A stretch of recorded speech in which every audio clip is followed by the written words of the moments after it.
오늘 보실 성경 말씀은 요한복음 6장 35절로 40절입니다. 예수께서 가라사대 내가 곧 생명의 떡이니 내게 오는 자는 결코 줄이지 아니할 터이요 나를 믿는 자는 영원히 목마르지 아니하리라. 38절입니다. 내가 하늘로서 내려온 것은 내 뜻을 행하려 함이 아니요 나를 보내신 이의 뜻을 행하려 함이니라.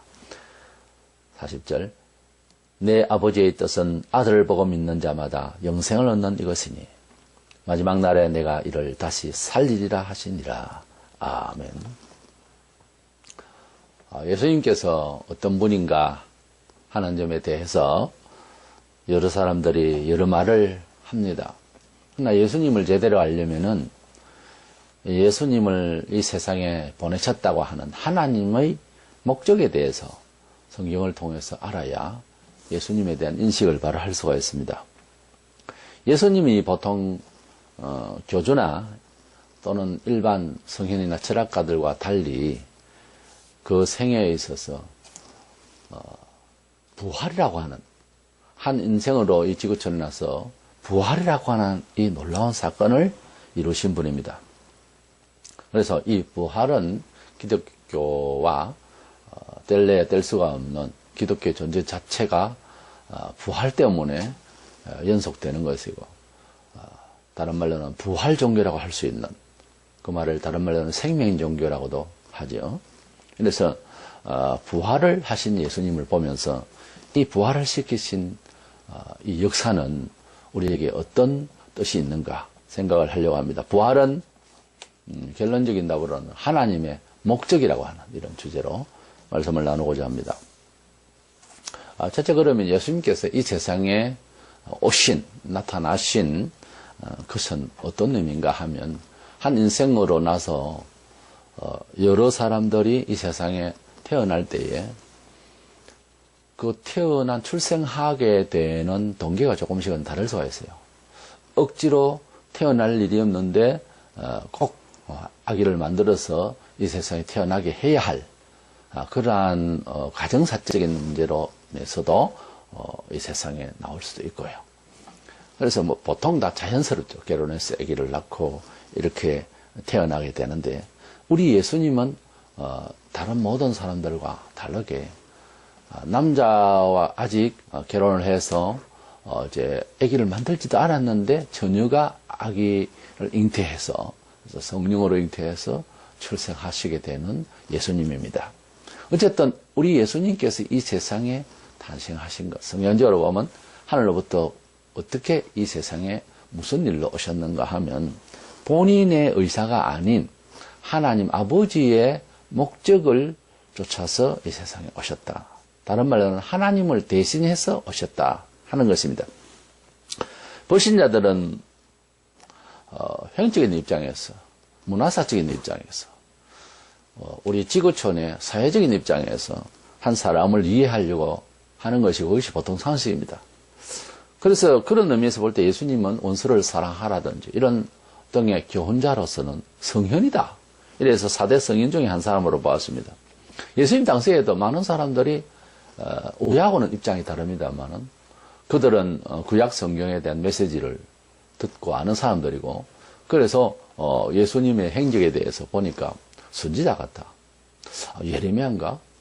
혹은 동양권에도 또 우리나라에도 특별히 그런 성향이 있지만은 그 이스라엘에는 이제 그러한 그 신비적인 뭐 영의 세계에 대해서 교육이 되어지고 또 아는 일들이 많습니다. 천사에 대한 내용을 잘 아니. 그래서 세례 요한이 죽어서 약간의 불교식 성격이 있습니다만은 그 혼력이 들어갔는가? 이래서 세례 요한이 재현되나? 뭐 이런 식으로 생각을 하기도 하고. 그래서 예수님을 많이 따라오는 사람들에게도 여러 말들을 합니다. 그래서 예수님에 대해서 어떻게 인식하느냐 하는 것은 그때나 지금이나 예수님에 대해서 그 행적에 대해서 또 그 말씀에 대해서 인식을 하는 그런 우리들이 각자의 인식의 어떤 뇌에서 처리하는 어떤 인식의 구조가 예수님을 어떻게 보게 되는 거죠. 근데 그런 식으로 보면 안 된다는 거죠. 일상에서 우리가 사물을 보고 사건을 이해하고 가치 판단을 하고 하는 이러한 것은 우리 보통 상식입니다. 그런데 우리 예수님을 볼 때에나 무슨 특별한 일에는 우리의 선입감을 버리고 객관성과 그리고 그 일이나 사람에 대한 어떤 출처에 대해서 제대로 파악을 할 때는 우리가 미처 평가하지 못한 일들이 따로 있거든요. 그것을 통해서 그 상대의 그 사건에 대해서 이해하려고 하는 것이 매우 중요합니다. 예수님에 대해서 이렇게 저렇게 말들을 하고 지금 또 불신세계에서도 지금 생각하는 그런 예수. 바다 위로 건너고 할까 뭐 이티가 아닌가 이렇게 과학자들은 또 생각을 나름 합니다. 그러니까 이 모든 것들은 지평에서 형적인 입장에서 지구촌의 생각 가운데서 생각을 하려니까 그렇게 평이 나오는 거예요. 근데 우리 예수님을 제대로 이해하려면은 예수에 대한 그 문헌이라면 사실 성경이지 않습니까? 신학이라고 하는 것은 성경을 어떻게 이해한다는 뜻이거든요. 그러니까 어떤 사람의 확인적인 시대적인 감각이 그런 평가가 들어있기 때문에 신학을 가지고 예수를 알려고 하면 안 됩니다. 사실은 보조책이고 성경 자체를 열심히 이해할 수 있어야 되고 또 성경 해석하는 방법이 정통성이 있는 그런 방법이 있겠지만 이렇게 성경에서 예수님을 이해하려고 할 때에 뭐라고 했느냐는 것을 우리가 볼 수가 있습니다. 너무 어렵게 기록되어 있는 것은 아니거든요, 사실은. 그런 문체나 어휘나 지방색, 또 시대적 감각, 이런 것들은 다소 또 보조책을 통해서 이해를 하면 되겠지만, 그냥 문맥을 통해서도 충분히 사복음서에 예수님 육성이 다 들어있으니까 이해를 할 수가 있는 말들로 되어 있습니다. 그래서 자세히, 그때 당시도 그렇고, 지금도 그렇고, 자세히 모르는 사람이 엉뚱한 소리를 하는 거예요. 매사에 그렇지만 특별히 세계사적으로 유명한 어떤 일이나 사람에 대해서는 예사롭게 생각하면 다 오해를 하는 거예요. 좀 더 자세히 들어줘야 되는 거예요. 특별한 일에는. 사실 예수님은 세계사적인 인물사적인 입에서 특별한 분 아니에요.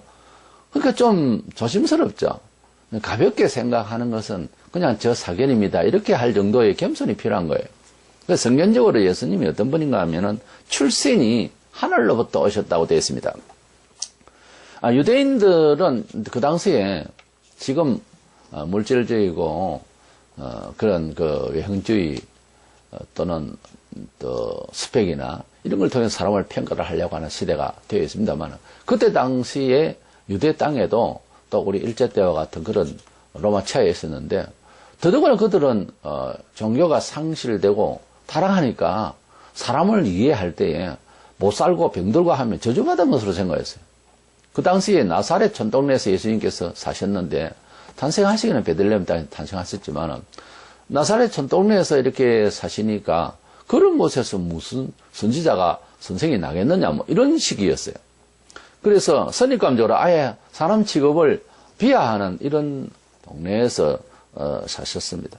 그러니까 유대인들은 아예 그 예수님에 대해서 그들도 보지도 아니하고 또는 시민들이 많이 따라가고 하니까 뭐 이단이 어떤 사람이 나타났는가 이렇게 이제 이해하는 정도였죠. 그러나 예수님께서 요한복음 3장 3절에 하늘에서 내려온 자라고 그렇게 말씀하셨어요.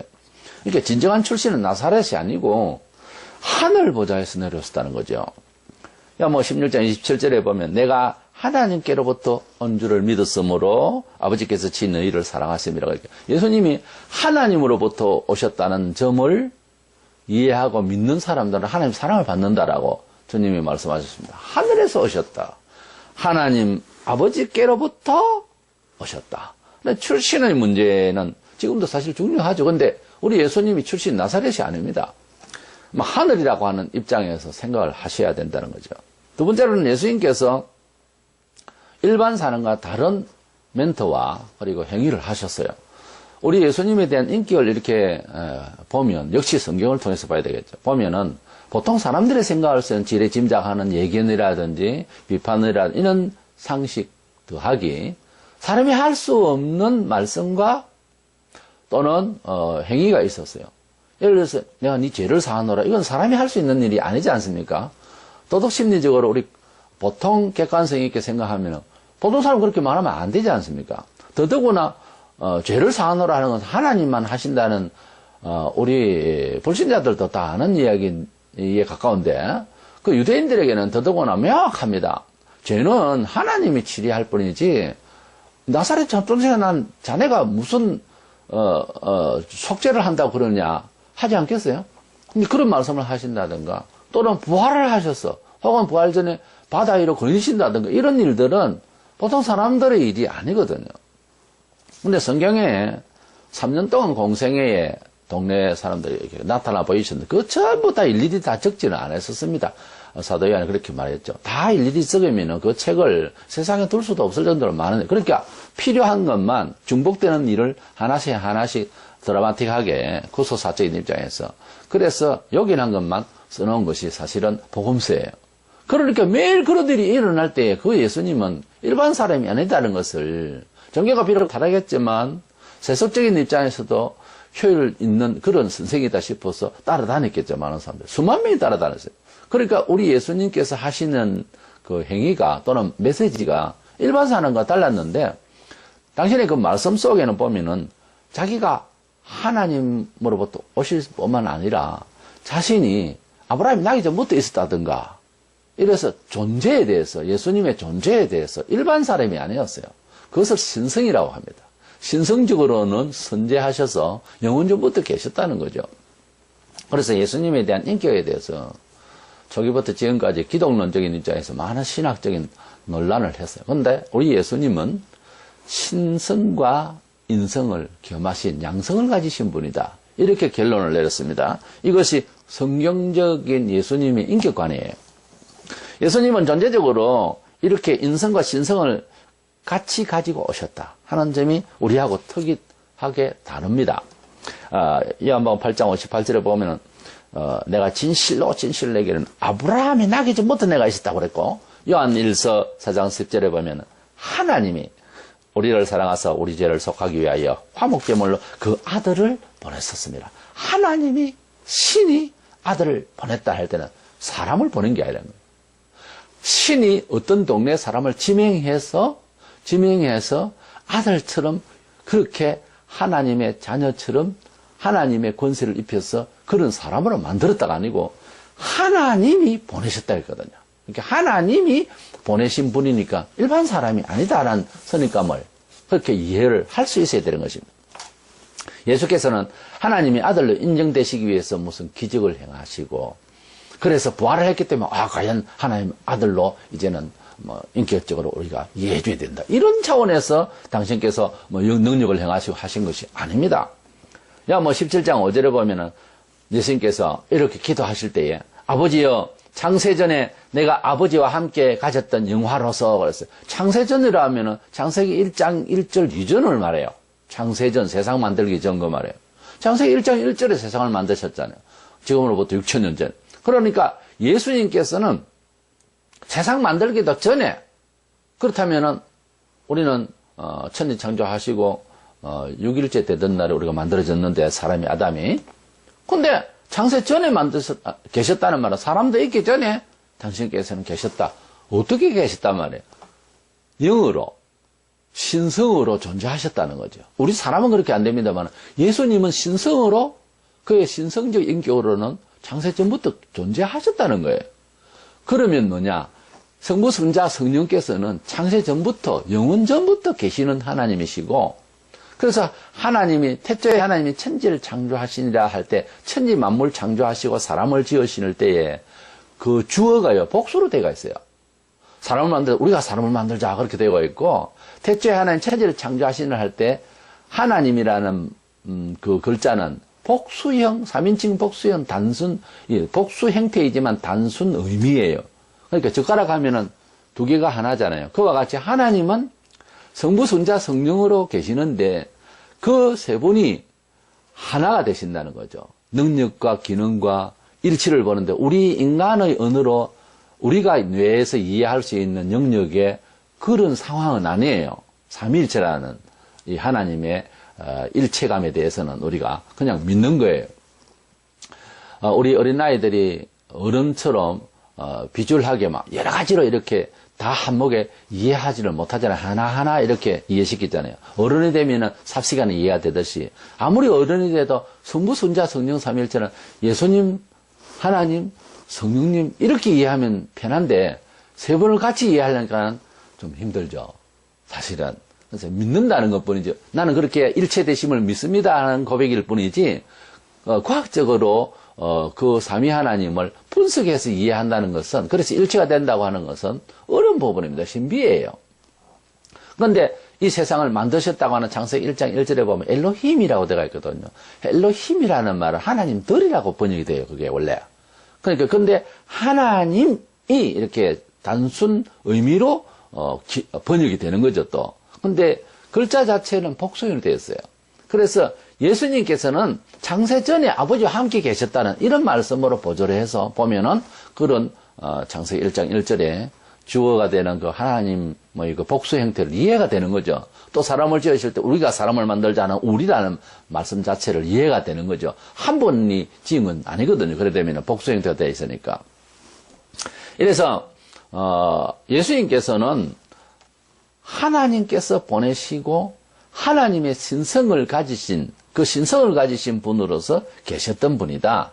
이래서 예수님이 이 세상에 오셔서 기적을 이루시고 어떤 일들을 행사하심으로써 하나님 아들같이 됐다는 것이 아니고 본래 하나님 아들이시니까 이 세상에 오셔서 하나님이 보내셨다. 창세 전에 세상 만물을 함께 지으신 그런 전능하신 분이라는 것을 보여주시기 위해서 하나님 아버지의 아들로서의 능력을 소개하는 차원에서 일을 하신 거예요. 그러니까 우리는 집중을 어떻게 하냐면은, 와, 대단하시다. 하나님 아들을 만든가 보다. 유대인들도 제자들도 겨우 그렇게 생각했던 거예요. 예를 들어서 이렇게 공이 있는데, 이제 공의 능력은 사실 그 안에 꽉 차 있는 공기죠. 이제 공기가 이제 세게 땅으로 칠수록 많이 솟아 오르는데, 이 공을 물속에 이제 깊은 곳에 집어넣어도 이제 부력도 있고 하니까 이게 붕 또 올라옵니다. 올라오니까, 신기하다. 그렇게 생각하는 사람이 어디 있습니까? 그 안에 공기가 있기 때문에 자연이 또 오르는 거죠. 이것은 내려갔지만, 아무리 깊이 내려가도 더 깊이 내려갈수록 튀어오르는 작용이 있잖아요. 근데 이것은 신기하다가 아니고 당연하다는 거죠. 하나님의 아들이시니까 땅 밑으로 지옥으로 내려간다는 이런 버림을 받으셔도 튀어오르게 되어 있다는 거죠. 부활하시게 되어 있다는 거예요. 이거 부활하실 때에는 우리는 이거 이런 일이 있느냐 이렇게 생각했지만 몰라도 하늘에서는 볼 때 당연지사로 보셨다 이 말이에요. 그러니까 우리는 바다에 그런 일이 오면 유령인가? 부활하셨을 때도 이거 유령인가? 제자라 해도 그렇게 감각 능력이 지구촌에 사는 우리 사람들로서는 아무리 유대 종교를 알고 교훈을 또 새로운 완성된 이런 복음을 들어도 이 인식 구조 그렇게밖에 안 되는 거예요. 우리는 500여의 기적에 뭔 이런 일이 있느냐 이래가 수만 명이 막 찾아오고 이러지만은 위에서 하늘에서 볼 때는 당연지사다 이 말이에요. 우리가 세상에 살면서 흔히 젊은이들 말로 튀려고 그러죠. 자기를 좀 돋보이게 하려 튀고 말. 근데 특이한 일, 특별한 일이 한 번쯤 있을 때에는 그러면 대단한 어떤 일이 있느냐 실제 말로 대박이다 이러죠. 그 대박이 대단한 일이 매일매일 일어나고 보편화되면은 한 번 특별한 거에 비해서는 엄청난 파워를 가지게 되죠. 문화사적으로. 그러니까 예수님께서 매일 첫날 한 번 어떤 능력이 나타났을 때는 놀랬다. 이런 일 대박이다. 이럴 수 있죠. 매일 그 생활이 되어졌을 때에는 쳐다보면 두렵죠. 거의. 그러니까 우리로서는 우리 성경을 통해서 보는 지금의 우리로 봐도 성경을 이렇게 읽어보면은 어떤 이런 일이 역사에 일어났을까 할 정도로 역사가 아주 특별한 기적적인, 이적적인 역사가 일어났거든요. 그런데 그것이 예수님으로서는 대단하다, 자기가 이뤄놓고 대단하다 이러실 일이 아니고 일상이다 이 말이에요. 아주 특별한 사건과 일이 보편화되어 있을 때는요, 그것이 일상이라 되잖아요. 그런 일상의 생활을 하는 사람 앞에 도저히 일상에서는 한 번도 일어날 수 없는 그런 인간이 바라볼 때는 이건 두려운 일이거든요. 그러니까 하늘에서 볼 때는 그것이 일상이란 말이에요. 하늘나라에 가면은 예수님께서 이루신 일을 우리는 지상의 표현으로 기적이라 그러지만 그것은 일상이 된다 이 말이에요. 예수를 믿는 일에도 믿음으로 잘 진행하고 인내 잘하고 용서할 줄 알고 기도할 줄 알고 이래서 또 하루를 또 한 가지 일을 넘기고 또 하나님의 축복과 은혜와 감동을 또 계속 받아가는 사람은 일상이 돼버려요. 그런데 그 일을 어쩌다가 이제 순종한다 하시고 잘 해보면요. 그 신앙 맛이 대단하거든요. 하루 종일 기쁩니다. 초보죠. 신앙에. 근데 그런 신앙 생활의 은혜를 자주 하면 어떻게 됩니까? 일상이 되지 않습니까? 그러니까 그렇게 사는 사람하고 믿음으로 살아보지 않는 사람하고는 같은 교회를 다녀도 많은 차이가 있겠죠. 예수님은 기적이라고 하지 않습니다. 그것을 일상이라고 생각을 하실 수밖에 없는 분이에요. 왜? 하늘에서 내려오는 신성을 가지신 분이라서 예상할 수 있는 그런 일이란 말이에요. 바람아 잔잔하라 하니까 바람이 뚝 꺼지고 파도가 잔잔. 이 무슨 일이 이런 일이 진짜 일어나네. 이렇게 하시는 분이 아니다 그 말이에요. 이것은 일상이 되는 거예요. 예수님으로서는. 왜? 하늘에서 내려오셨기 때문에. 우리 편이 볼 때는 기적이죠. 때문에 12장 44절에 예수님이 이 세상에서 오셔서 하시는 일이 한 인격체로서 세상에서 어떻게 벌어진 일로 우리는 그렇게 기술을 하고 이해를 하고 하나님 아들 아니고는 이럴 수가 있겠냐. 대단한 일을 했다. 이렇게 생각하지만은 주님은 당신께서 하시는 모든 일들이 이미 설정이 되어 있는 하나님의 능력으로 이 세상에서 하나님 아버지, 자기 아버지를 소개하고 또 오셔서 우리를 위해서 이 구원을 위해서 그런 액션을 취하는 것에 대한 이런 프레임에 당신께서는 자연스러운 생활을 하셨다는 거죠. 12장 44절에 나를 믿는 자는 나를 믿는 것이 아니요 사실은 나를 보내신 이를 믿는 것이라고. 그렇게 이제 결국 말씀하시는 거예요. 14절 24절에 보면 너희가 듣는 말은 내 말이 아니에요 나를 보내신 아버지의 말씀이니라. 그러니까 예수님께서 오실 때에 능력과 메시지를 아버지께서 또 매일마다 성령 충만한 가운데서 늘 주신 거예요. 늘 또 손에 쥐게 하신 거예요, 능력을. 그래서 일상의 생활이 된 거예요. 바로 천국의 일상의 생활이 지상에 잠시 비춰지면 물이 포도주가 되면 깜짝 놀래고 이렇게 되는 거죠, 우리로서는. 그러니까 그 일을, 그 일상이 하늘나라에 가서 우리 몸에 우리 일상이 된다라고 생각을 해보세요. 얼마나 큰 소망입니까? 순교할 만하지요. 인내하고 죽을 만하지요. 그래서 그 일상이 우리를 기다리고 있다는 것 아니겠습니까? 우리 예수님께서 그런 생활을 해야 될 너희들이었다 사실은. 그 말씀을 하시기 위해서 약간의 맛을 보여준 거죠. 하늘나라의 일상을 잠시 보여주시다가 3년 동안 공생애 중에 그렇게 비춰진 것을 우리는 놀래고 난리를 치고 특별 예배를 드리고 난리를. 근데 사실은 부활절만 부활에 대한 큰 의미가 와닿아야 되는 것이 아니고 1월부터 12월까지 일생 동안 그 일 때문에 우리의 삶이 즐거워야 되고 힘이 나야 되고 소망 가운데서 인내할 수 있는 기틀을 마련해야 되고 또 새 힘을 또 우리가 받아야 되는 것입니다. 우리는 이미 승리의 도가니예요. 승리의 사람으로서 천국 가는 티켓을 가지고 큰 기쁨 가운데서 이미 지금 우리가 기다리고 있는 거예요. 그래서 기독교인의 삶은 기다림의 연속입니다. 기쁨의 연속이고 소망 중의 연속인 것입니다. 그래서 예수님께서 아버지를 대신해서 전하시고 아버지를 대신해서 그 나라에 우리가 살아야 될 상황을 연출하신 거예요. 그렇게 이해를 해야지 이 무슨 일이 있느냐 이런 일이 있느냐 다른 종교보다 대단하다 이렇게 비교를 하며 지상에서 이 횡적인 어떤 이런 평가 기준으로 예수님을 보는 일이 없도록 해야 될 것입니다.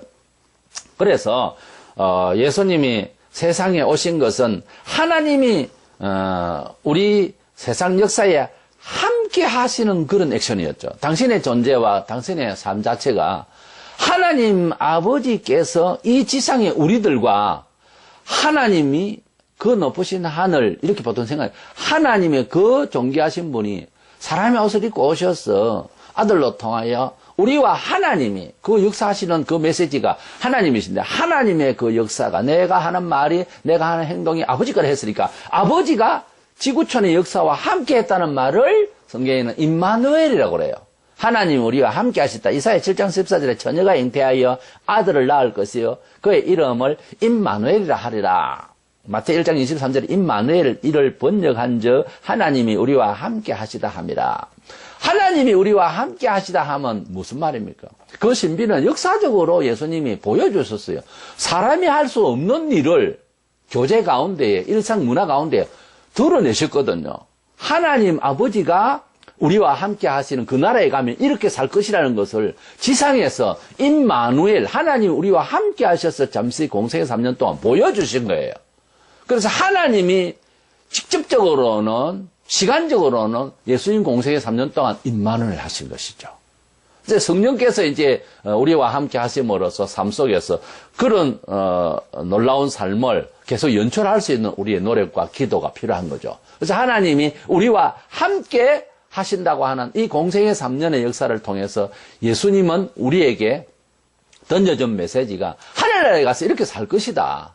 그리고 나를 믿는 자는 또 아버지를 믿는 것이고 너희들도 성령 충만해서 이렇게 살아갈 수가 있을 것이다 라고 하는 메시지였어요.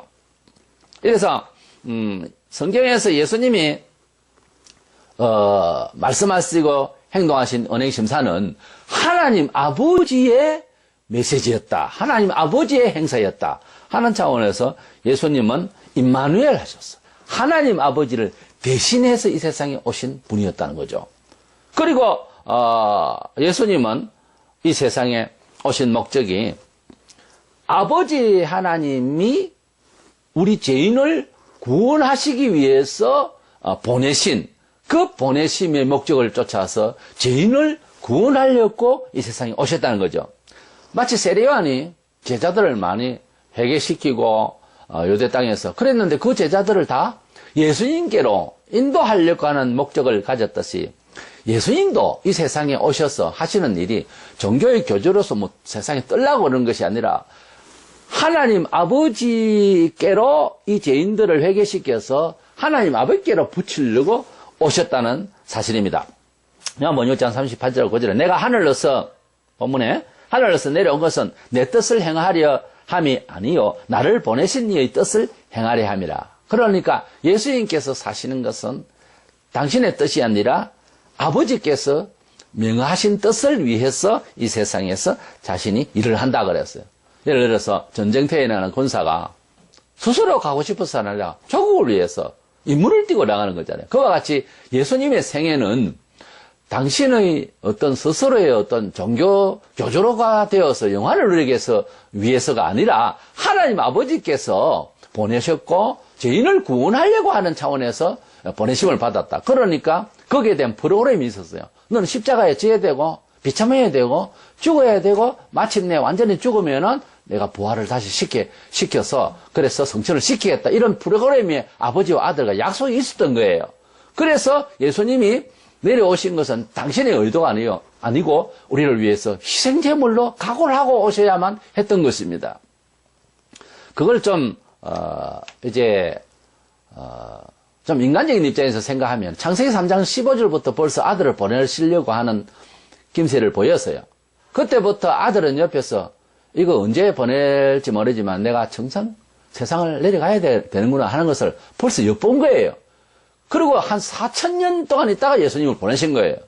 그래서 우리 예수님께서는 이미 내려오셔야 하는 운명을 띠고 오셨어요. 그것은 희생을 각오하고 몸을 투신한 거죠, 세상적으로. 우리 예수님께서 아버지의 뜻을 위해서 이 세상에 왔다.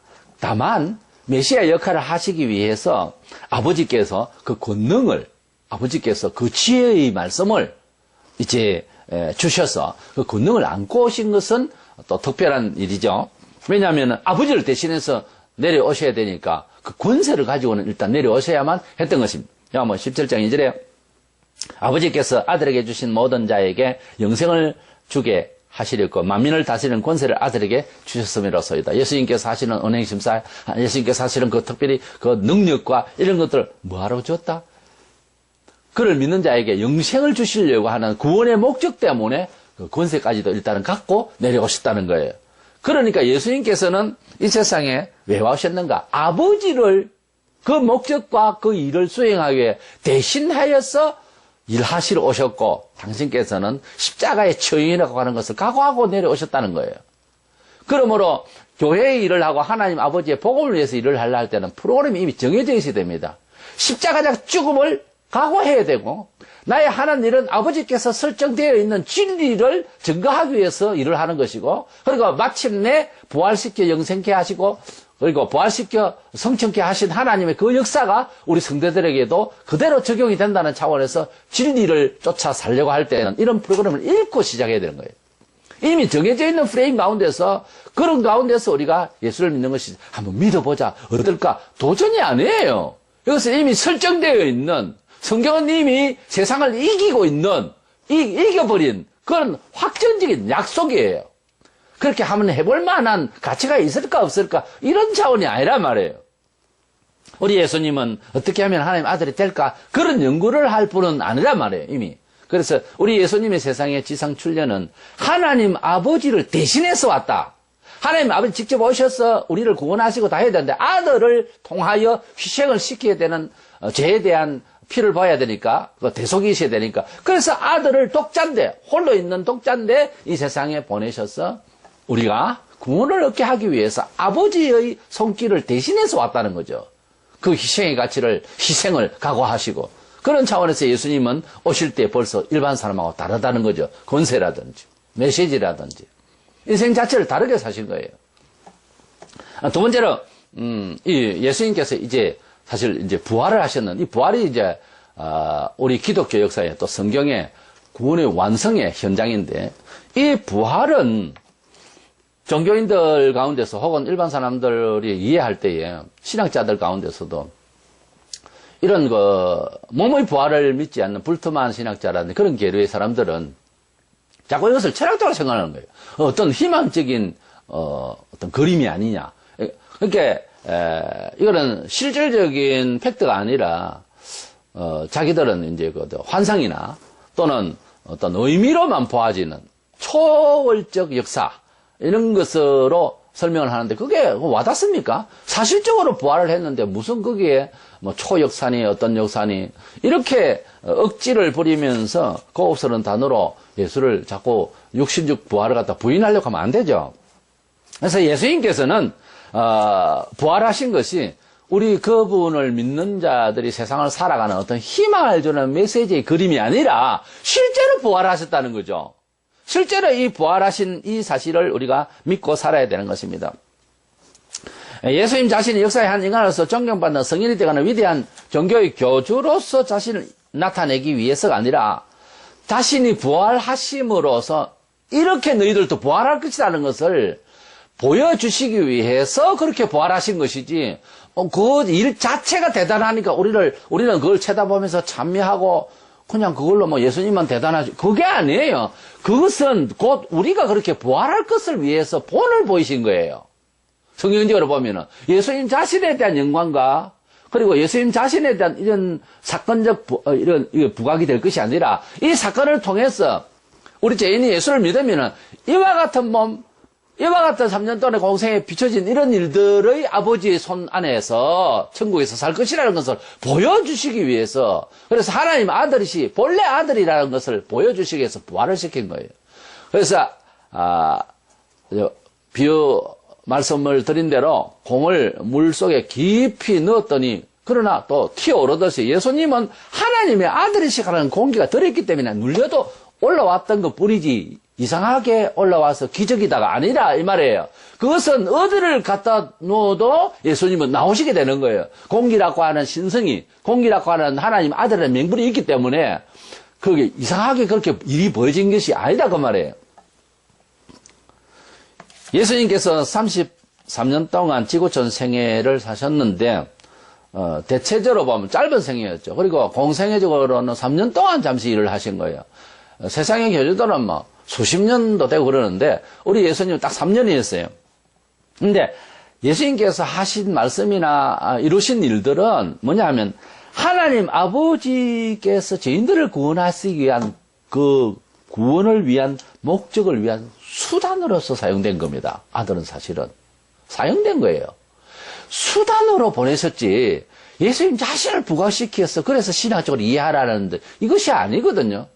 예수님을 보고, 예수님의 교훈을 보고, 우리가 그렇게 될 것이라고 하는 입장을 빨리 생각을 해야지, 예수님은 대단한 거 같고 나는 하나도 믿어요. 이건 곤란한 거거든요. 그래서, 예수님을 통해서 잘 먹고 잘 살게 하는 어떤 이런 문화적 아이콘으로 보는 것은 아주 그것은 성경적으로 제대로 이해 못하는 거예요. 예수님의 기적과 부활은 우리의 부활 영생을 위해서 하나님이 계획된 사건이에요. 그것을 그렇게 이해할 수 있어야 됩니다. 그런데 부활을 두고 어떤 의미를 부여하고 희망을 부여하는 정도의 삶의 방식을 이야기하는 것은, 부활을 놓고 그렇게 말하는 것은 그것은 복음이 아니에요. 부활은 그냥 부활 자체예요. 이것이 바로 교정이 돼야 됩니다. 인생의 처지는 누가복음 15장에 보면은 아들이 둘이 있는 큰 부자의 집에 아버지가 돌아가시기 전에 자기에게 유산될 것을 받아가지고서 멀리 도망가서 탕진을 하고, 거지집에서 거지같이 해가지고 사는 탕자, 둘째 아들에게 비유하고 있어요.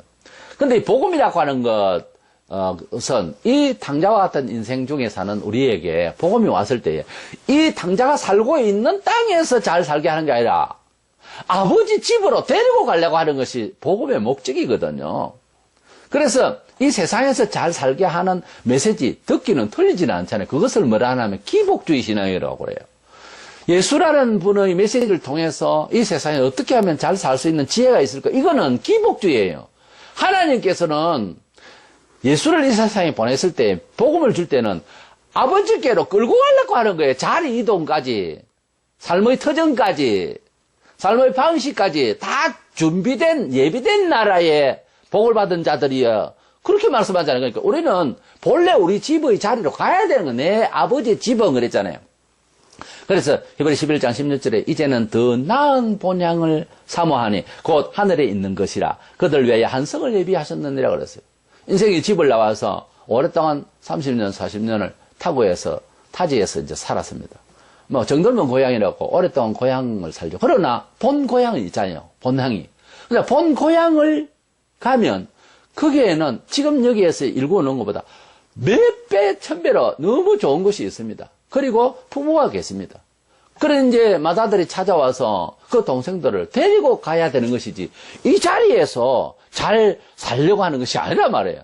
그 차원이 다른 거예요. 동네가. 이 비유가 한계가 있는데, 하나님 아버지께서 우리를 기다리시는 그곳은 지금 이 세상에서 아무리 기적이 나타나고 대단한 머리를 써서 돈을 벌고 문화를 창출하고 이거 가지고는 안 되는, 해 아래 새 것이 없다고 별거 아닙니다. 하나님 아버지 나라는 완벽한 게 있어요. 그 나라에 우리를 데리고 가려고 예수님이 오셨지. 예수님이 이 세상에 오셔서 삶의 방식을 이야기하러 온 선지자적인 그런 일이 아닙니다. 그런 게 기독교가 아니라고 말해요. 그 아버지 집으로 데리고 가는 길이 예수님 자신이라고. 요한복음 14장 6절에 예수께서 가르쳤다. 내가 곧 길이요 진리요 생명이니 나로 말미암지 않고는 아버지께로 올 자가 없느니라. 예수님이 무슨 교훈을 하시고 능력을 행하셔도 결국은 예수님의 목적은 아버지께로 이끌려고 하는 길이고 진리고 생명이지, 예수님이 세상에 잘 살게 하는 기독교의 문화를 위한 것은 아니라고 말해요. 아버지께로 올라갈 자가 되려면 내가 길이다 그 말이에요. 예수님은 아버지께로 가는 수단이며 길이며 다리며, 예수님은 이 세상에 오신 목적이 우리를 아버지께로 이끌게 하기 위한 수단으로 오셨다는 거죠. 예수께서 아버지께로부터 받은 바 메시지의 핵심은 죄인들이 주님을 믿어서 영생 부활하게 되는 것입니다. 본문 35절과 40절에 보면 예수께서 가라사대 내가 곧 생명의 떡이니, 40절에 내 아버지의 뜻을 아들 보고 믿는 자마다 영생을 얻는 이것이니 마지막 날에 내가 이를 다시 살리라. 예수님께서 오신 것은 기독교의 한 문화를 일구어서, 그래서 기독교인이 되면 종교생활을 통해서 복되게 하고, 이게 아니라 영생을 얻게 하기 위해서 잠시 이 세상에 오셔서 메시지를 주시고 능력을 보여주시고 또 부활을 친히 하셔서 우리에게 보여주시면서 이렇게 너희들이 되어서 아버지 집에 가서 살 것이다, 이걸 위해서 오셨지, 예수님은 이 세상에 잘 살게 하기 위한 교주로서 오신 분이 아닙니다. 그러므로 부활을 믿지 않으면은, 영생 부활을 믿지 않으면은 참된 기독교인이 아니고 오히려 불쌍한 자가 된다고. 고린도서 15장 19절에 만일 그리스도 안에서 우리가 바라는 것이 다만 이생의 삶뿐이면 모든 사람 가운데 우리가 더욱 불쌍한 자라고. 그렇게 부활 영생을 믿지 않으면 오히려 더 불쌍한 종교인이 되고 사람이 되어버린다는 거예요. 그래서 바울은 빌립보 3장 11절에 어찌하든지 죽은 자 가운데서 부활에 이르려 하노라. 어찌하든지 매를 맞고 고난을 받고 힘들고 하더라도 어찌하든지 나는 부활에 참여할 거야. 부활하고 싶다. 부활을 하게 될 것이다. 이 부활이 목적이었어요. 바울 생에 부활을 빼려고 하면 할 말 없다는 거죠. 그러니까. 그래서 기독교인으로서 부활이 우리 기독교인은 옷이어야 합니다. 어느 한 기퉁에 있는 것이 아니고 부활하면 좋고 이런 정도가 아니고 부활 때문에 살고 고난받고 부활 때문에 인내하고 부활 때문에 용서하고 부활 때문에 공부하고 부활 때문에 모으고 부활 때문에 사용하고 쓰고 부활이 우리의 전체인 것입니다. 예수께서 성천하신 후에 가룟 요단은 죽고 그러니까 12제자 중에 하나 빠졌죠. 근데 거기에 사람 하나를 채우는데 선택 기준이 뭐였어요? 사도행전 1장 22절에 항상 우리와 함께 다니던 사람 중에 하나를 세워 우리와 더불어 예수께서 부활하심을 증언할 사람이 되게 하여야 하리라. 사람 하나를 가룟 유다 빠진 자리에 12제자가 돼 제자 하나를 뽑는데 기준이 뭔가 하면 부활하심, 예수의 부활하심을 증거할 사람을 불렀다는 거예요. 교회 조직을 만들 때에 사람 좋아서 뽑는 거 아닙니다. 부활을 확신하는 사람, 부활을 증거하려고 하는 사람, 기독교의 근본 목적을 마음에 채운 사람을 지도자로 세워야 되는 거예요.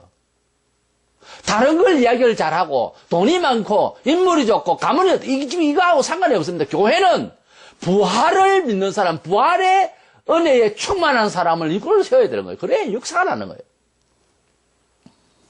그래서 예수님께서는 많은 사람들이 찾아왔지만 종교적 부흥을 위해서 일한 것이 아닙니다. 예수님은 사람들에게 생명의 떡에 대해서 말씀을 하셨습니다.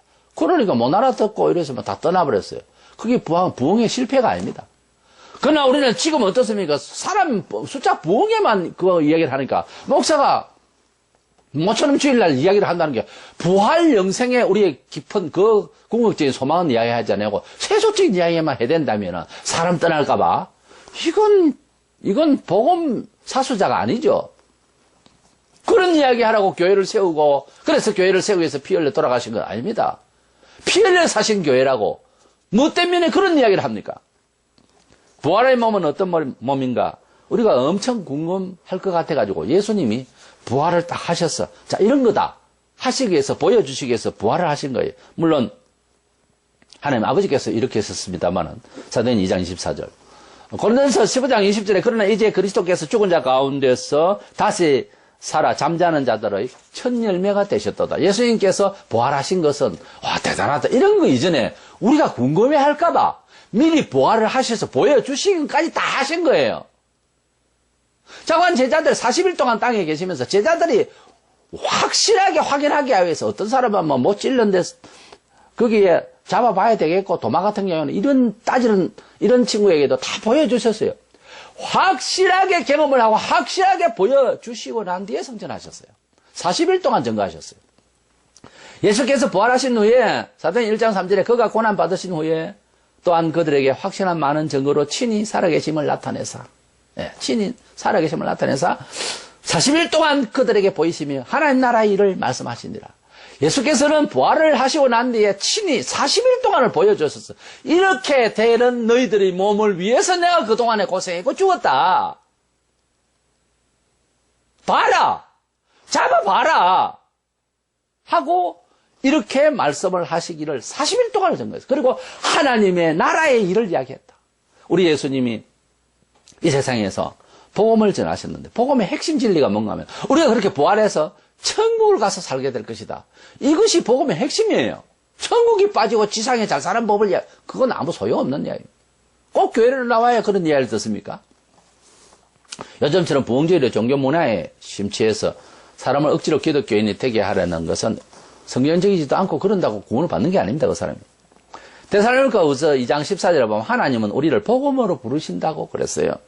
복음을 듣고 주님께로 오는 이들은 모두 사실은 하나님 아버지께서 설정되어 있는 사람들만 오게 되어 있다고 그랬어요.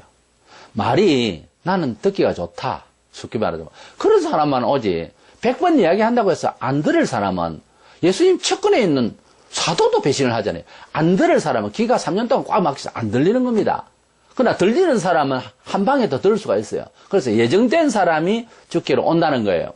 본문에도 37절에서 9절에 보면 아버지께서 내게 주시는 자는 다 내게로 올 것이 아버지께서 내게 주시는 자는 다 내게로 올 것이다 그랬잖아요. 내가 전도를 해서 사람을 그게 아니고 아버지께서 내게 주시는 자 39절에 내게 주신 자 중에 내가 하나도 내게 주신 자 중에 아버지께서 내게 주신 자 중에 하나도 안 잃어버릴 것이다 그랬잖아요. 그러니까 내게 주신 자 중에 잃어버리지 않는다. 그러니까 이어지는 44절에 보면 나를 보내신 아버지께서 이끌지 아니하면 아무나도 내게 올 수 없느니라. 아버지께서 이끌어 주심에 대하여 우리는 어떻게 생각해야 될 것이냐. 예수님이 전도를 하러 오셨고 예수님이 이제 말씀을 하시고 이끄시고 하는 것 같아도 예수님 말씀이잖아요. 아버지께서 이끌어 주시지 아니하면 못 온다는 것은 에베소 1장 4절에 보면 창세전에 그리스도 안에서 우리를 택하신 하나님의 사랑을 그러니까 교회에 어떤 집사의 덕을 받고 어떤 교회에 가니까 뭐 잘해줬다 이게 아니고 하나님께서 창세전에 그리스도 안에서 우리를 선택하신 그 사랑 때문에 예수께 왔다는 거예요. 그러니까 총체적으로 교회의 일과 우리 인생사는 하나님 아버지의 프로그램 안에서 되어지는 일이거든요. 그렇게 생각할 때 우리가 예수를 믿는다고 하는 것은 어마어마한 사건입니다. 이것은 천지 만물을 만드는 것 이상의 기적이에요. 한 사람으로 나서 너나 나나 비슷한 죄인인데 우리가 구원을 받았다. 예수께로 와서 해결을 받았다. 이것은 천지를 지신 전능하신 하나님이 이름을 생명체에 기록하고 오는 날 불렀다는 거예요. 그런 차원에서 이해를 해야 됩니다. 때문에 어차피 사람이 구원을 얻는 것은 하나님 아버지의 소관으로 나와 있어요. 신앙은. 이게 정통신앙입니다. 하나님 아버지의 소관이에요. 구원을 받는다고 하는 것은. 근데 우리는 누가 천국을 갈까 어떨까 안절부절할 일이 아니에요. 우리의 고민은 내가 복음대로 믿고 복음의 그 성격대로 말하느냐 안 하느냐 생명에 관하여 집중을 할 일이지 세상 구원받을까 하면 그걸 우리가 좀 걱정할 일이 아니란 말이야. 그게 혈육이라도요. 복음에 충실해야 되는 거예요. 영생에 충실해야 되는 거예요. 하나님 아버지의 목적에 충실해야 되는 거예요. 그것이 교회가 할 일이고 나와 너 사이에 우리들이 가져야 할 마음 중심이지 구원을 어떻게 그 결정은 우리가 할 일이 아니거든요. 근데 그거 걱정돼가지고 그런 난리를 치고 행사를 이벤트를 하면서 사람을 끌고 모으는 사람이 그래 온다고 예수님께 얼마나 많은 사람이 왔어요 그때. 근데 다 떠나잖아요. 그리 많이 3년 동안 어마어마한 사람들이 따라다녔습니다만은 겨우 예수님께서 갈 때 500년 행지가 보이더라 하는 그런 말씀이 나오는데 그렇게 처음에 많이 믿지는 않았습니다. 이제는 사도를 통해서 확신시켜주고 마음을 재생시켜서 제대로 된 예수에 대한 영생에 대해서 천국에 대해 들으니까 이제 3,000명, 5,000명 이제 나중에 이제 회개하게 되고 오늘날까지 이렇게 기독교가 번져 나왔습니다만은 예수님은 영생의 생명에 대해서만 집중하셨어요. 요한복음 6장에 그 많은 사람이 있어도 사람 모으려고 텐트 치고 모으고 그래서 예배당 크게 지고 그거 아니에요. 부활절에 깨닫는 바는 예수라는 한 인물사적 탐구가 아니고 하나님이 죄인을 구원하시려는 의도에서 예수님을 이 세상에 보내셨고요. 그 부활의 열매로 우리를 영원히 그렇게 살게 하시기 위한 장면을 연출하신 거예요. 예수님은 이미 부활하실 수밖에 없는 분이고 기다려보자가 아니라 이미 사흘 만에 부활할 것을 예수님 말씀하셨잖아요. 내가 부활할 거라고. 프로그램이 되어 있는 거예요. 왜? 그런 영을 가지신 분이거든요. 우리가 왜 부활하지요? 부활할까 말까? 그래 의심가는 거는 좀 이상한 겁니다. 로마서에 보면 우리가 그리스도를 살리신 그 영이 우리 속에 있기 때문에 죽을 몸도 살리느니라. 그랬거든요. 그렇게 우리 속에 주의 영이 있으니까 기능상 부활을 할 수밖에 없는 존재가 되어 있다 이 말입니다.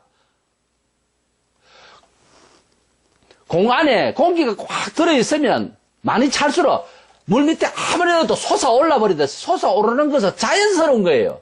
우리가 그리스도의 영을 부활의 영을 우리가 가지고 있는 한 아버지께서는 우리를 결국 예수님을 살려 올렸듯이 우리들도 그렇게 부활의 영이 믿음의 영이 그리스도의 영이 하나님의 영이 속에 있는 자를 끌어올리는 것이지 인격적으로 영은 없고 인격적으로 뭐 잘 되어 있는 사람을 안 됩니다. 부활은 그 영이 신성이 있어서 예수님을 불러 이렇게 부활을 시키신 것처럼 우리는 어떤 면에 있어서 주의 영이 있어서, 예수님과 같은 신성은 아니지만 주의 영이 있어서 부활을 하게 되는 거예요. 믿음이 좋다, 인격이 좋다, 예수를 믿었다, 충성스럽 그거 아니에요. 우리에게 부활의 영이 있어서, 예수님이 신성이 있어서 올렸듯이 부활의 영이 있어서 그 영을 보고 끌어올리는 거예요. 이것은 이미 작정되어 있는 하나님의 프로그램 속에 들어가 있는 거예요. 매뉴얼이에요. 이래서 말씀의 결론은, 부활은 우리가 예수님을 바라보면서 어떤 사건이나 역사화 이런 것보다, 그래서 예수님을 부각시키고 뭐 이것이 아니라 예수님을 통해서 아버지께서 우리를 부활시키려고 그렇게 희생시키시고 그렇게 부활이라는 놀라운 사건을 치르셨구나. 부활하신 것은 그렇게 될 수밖에 없는 분이었는데 우리는 모르고 있었어요. 그래서 우리는 부활을 하게 되는, 이 영생을 하게 되는, 그리고 우리가 그 아버지 집에 가야 하는 그런 존재들로 이해시키기 위해서 우리 예수님을 부활시켰다. 그래서 예수님의 부활의 목적은 뭐다? 우리를 영생하기 위한 하나의 사건적인 프로그램이었어요. 이런 뜻에서 우리는 부활이라고 하는 것은 하나님 아버지의 목적을 위한 수단으로서 그렇게 보여주셨다 하는 사실 앞에서, 얼마나 우리 예수님이 오셔서 세상에 오셔서 고생하시고 얼마나 그 아픔을 견디시어서 그래서 죽으시고 부활하심으로써 이런 현장 속에서 이런 사건을 치rum으로써 우리를 부활하게 되는 것을 확실하게 믿게 하시는 그 하나님을 얼마나 감사해.